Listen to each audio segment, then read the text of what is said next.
All mimes are wizards, but not all wizards are mimes.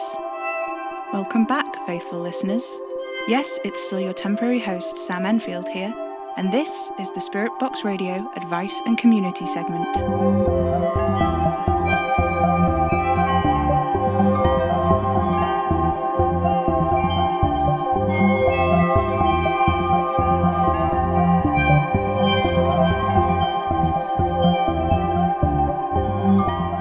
All houses wherein men have lived and died are haunted houses.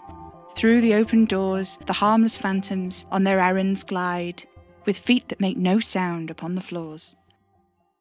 But, of course, not all ghosts are so considerate, and some of them really stomp around, and they can even leave a mess behind, which is why I'm pleased to tell you that this week's edition of the Spirit Box Radio Advice and Community segment is sponsored by Stykler and Stykler, Ablutionary Specialists.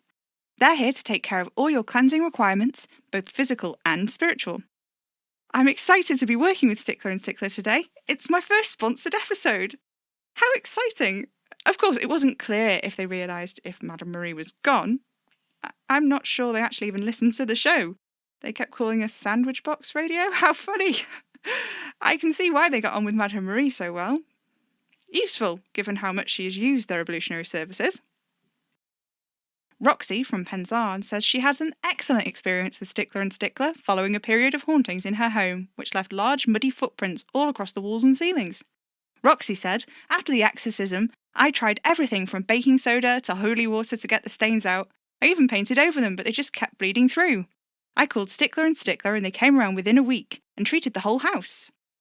The footprints and lingering sense of dread has gone and been replaced with a minty freshness and a sense of tranquility that's honestly the best I've ever experienced. Even better than in houses where I've experienced no paranormal activity at all.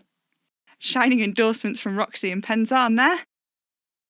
In the spirit, not the sandwich, of ablution, I've been through some unanswered correspondences with you, faithful listeners, regarding cleaning up in all varieties of different ways and forms.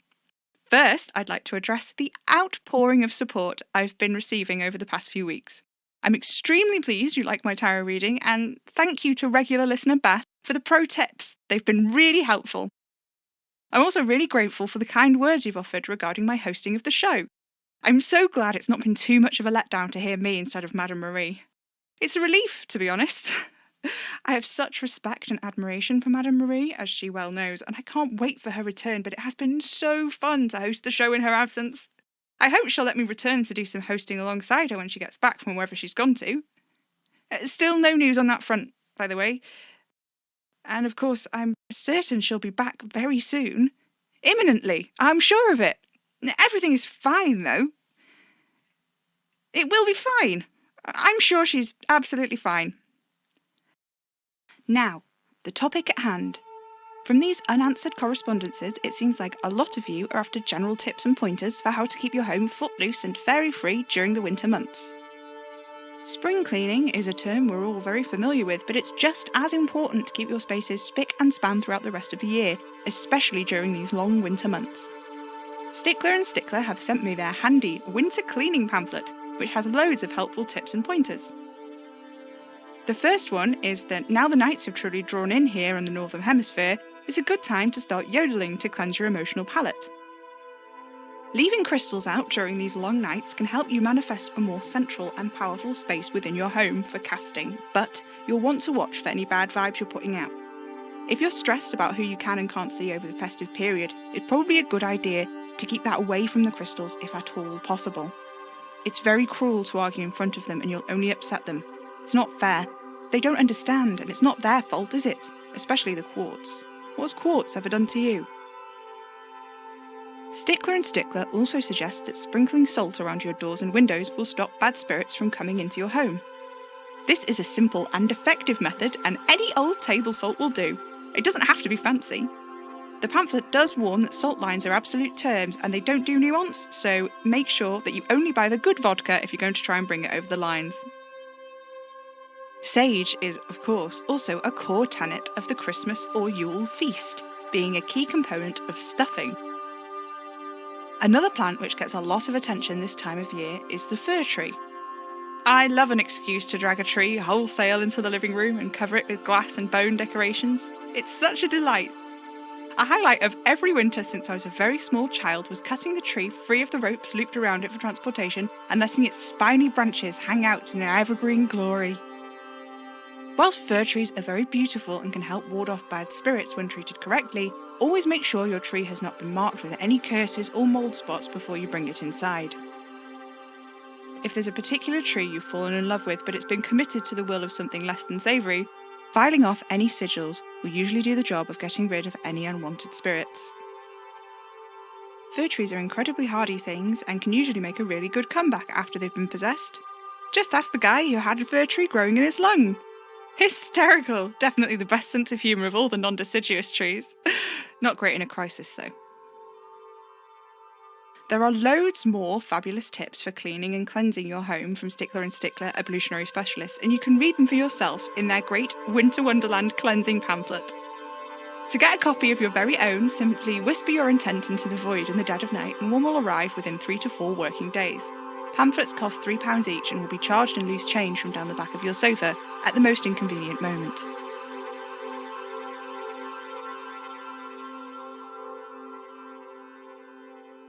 It's been a busy week on the Spirit Box Radio message boards as more people have been trying to contact their dead loved ones in the lead up to the holidays. It's been great to see people using the boards properly to avoid doubling up on their communing attempts, and it seems like loads of people have been able to get through to their relatives, which is wonderful news. I must remind you, however, faithful listeners, that the Spirit Box Radio channel should only be used to contact inane or mundane spirits, like dead people you knew or presences in your home, and should never be used in an attempt to contact beings of a truly arcane nature. Spirit Box Radio will not be held responsible for any possessions, property damage, or death which may occur as a result of this. Board user CovenBabe666, please stop trying to organise a group séance using our service and message boards. Thank you. It's been a quiet week for the PO Box. We've had several requests for tarot readings, but they've all been about the forthcoming new year, and I think it's a bit too far in advance to do those yet. Otherwise, we have received a thank you letter from regular faithful listener Beth, who successfully used our service to cheat on her maths A-level resit. Congratulations, Beth! We've also had several telegrams this week, most of them being quite inane communications. Several asking me to turn off a radio in the office, but like I say, there is no office in the recording studio and there is no actual radio set in the studio itself. Though we do broadcast from in here, of course. Whoever is sending these telegrams, please stop. It was quite funny once or twice, but 47 is really getting too many. Speaking of excess, does anybody else keep a dream diary? Madame Marie told me it was a great way to keep a clear head.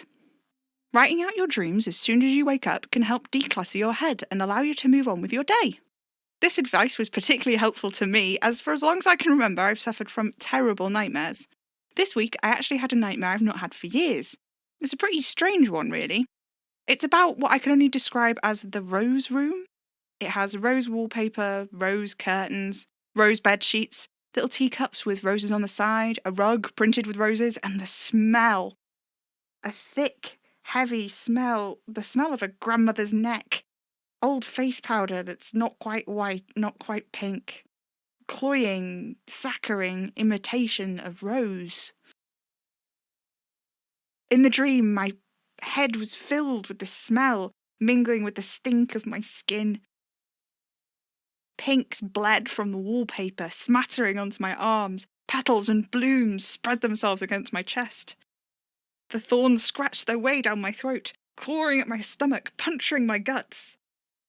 The leaves scraped against my eyes, sucking out all the moisture, rustling and crunching at the corners, leaving a trail of musty green dust. The more I fought, the more tightly the thorn vines dug into my flesh. When I woke up, my arms were covered in scratches. Isn't that funny? No, I've never been a fan of floral wallpaper. I do love actual flowers though, which reminds me I must give my thanks again to Oliver from the Hatfield Caboche for the beautiful bouquet you sent. Although, from the card tied to the stem of one of the roses, I think there has been a little bit of information lost in translation. I'm not taking over from Madame Marie as the host of the Advice and Community segment. I am just stepping in, temporarily, until she's back, which I'm sure she will be. As you seem to know Madame Marie, Mr. Oliver, if you have any information about her whereabouts, once again, I implore you to get in touch. Send an email, write to us, even send another bouquet if that's the only way you feel comfortable communicating with us. I don't mean to sound ungrateful. I truly do appreciate the bouquet, although I'm not entirely sure what some of the more unusual blooms you've included in it are. I would love if you could include descriptions of them next time, assuming there is a next time, that is. Not that there would be. There's no reason there should be. It would be lovely if there was, though. In fact, I would order a bouquet and pay for it myself, only I couldn't seem to find any Hatfield Capoche online locally, and whilst the name is printed on your cards, there is no address. So if you'd like to get in touch, Mr. Oliver, I would love to order more flowers from you. I've put the new bouquet next to my bed, but it would be really nice to have one in the entrance hall and the kitchen as well. I love fresh flowers. For a while I actually tried to keep houseplants, but I've never had much luck with them. They do perfectly well for a week or so, and then they just sort of shrivel up and crumble into dust when I touch them. I always follow the instructions on the tags to the letter, but it never goes very well for me. I don't know why. It was the same with my poor hamster. Poor Bernard. Oh well. What on earth? Faithful listeners, there is a phone in the recording studio. It's on a small round table pushed up against the wall. It's covered in dust. It's one of those old-timey looking phones with a circular dial on the front and a receiver attached by a spiraling cord. The cord in particular is very grimy. I think I can reach it from the desk. It's like, sticky, like honey, but on my fingers it's sort of a rust red and it smells like, sort of musty, almost damp, you know? Like an old bedroom that's been sealed shut for a really long time or something. Faithful listeners, the phone in the studio is ringing. The phone in the studio that I'm sure was not here just moments ago is ringing. I don't know what to do. Should I answer? Perhaps not, and yet.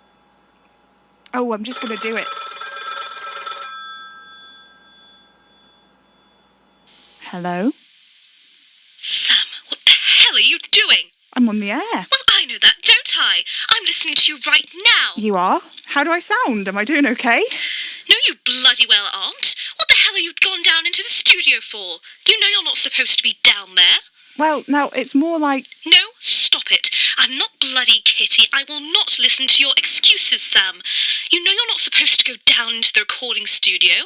It's for your own safety, Sam. What does that even mean, Anna? Well, I don't know, do I? Something, though. It means something. Come now, Anna. You don't believe in any of this superstitious stuff. No. I don't believe in ghosties, I don't believe in ghoulies, and I don't believe in things that go bump in the night, but I certainly believe in knowing what's good for you and what isn't. And you need to stay away from this stuff, Sam.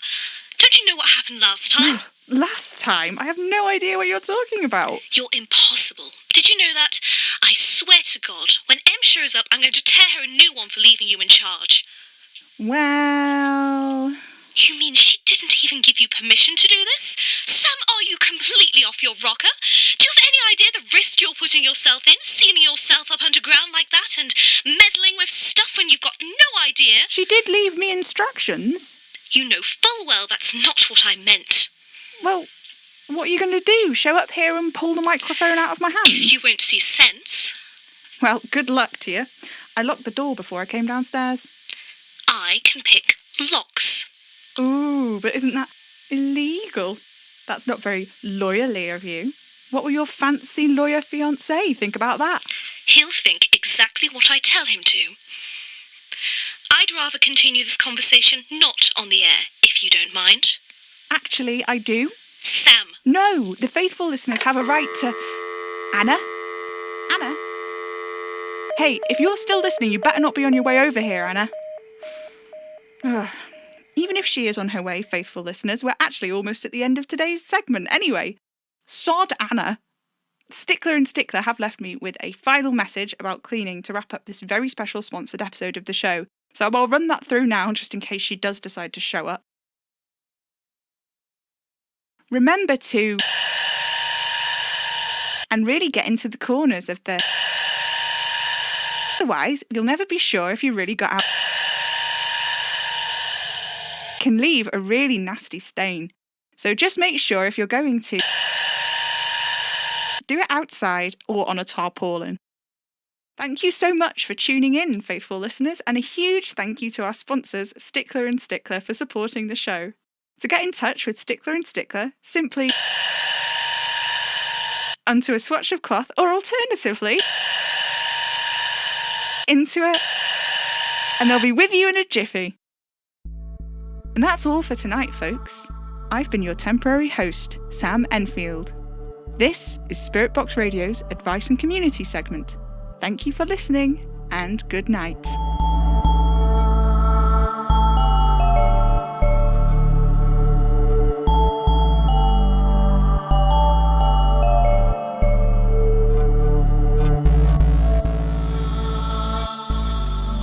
Spirit Box Radio is a podcast distributed by Hanging Sloth Studios under a Creative Commons Attribution 4.0 Share-alike international license. It was created by me, Pippin Eira Major, the voice of Sam Enfield.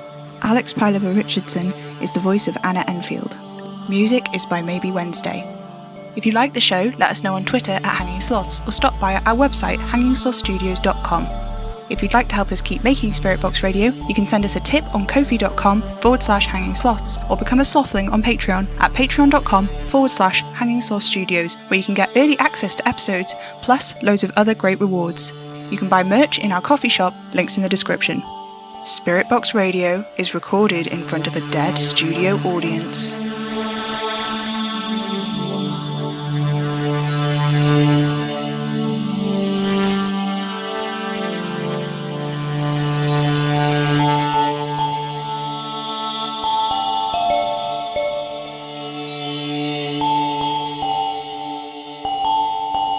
Tune in, get spooky.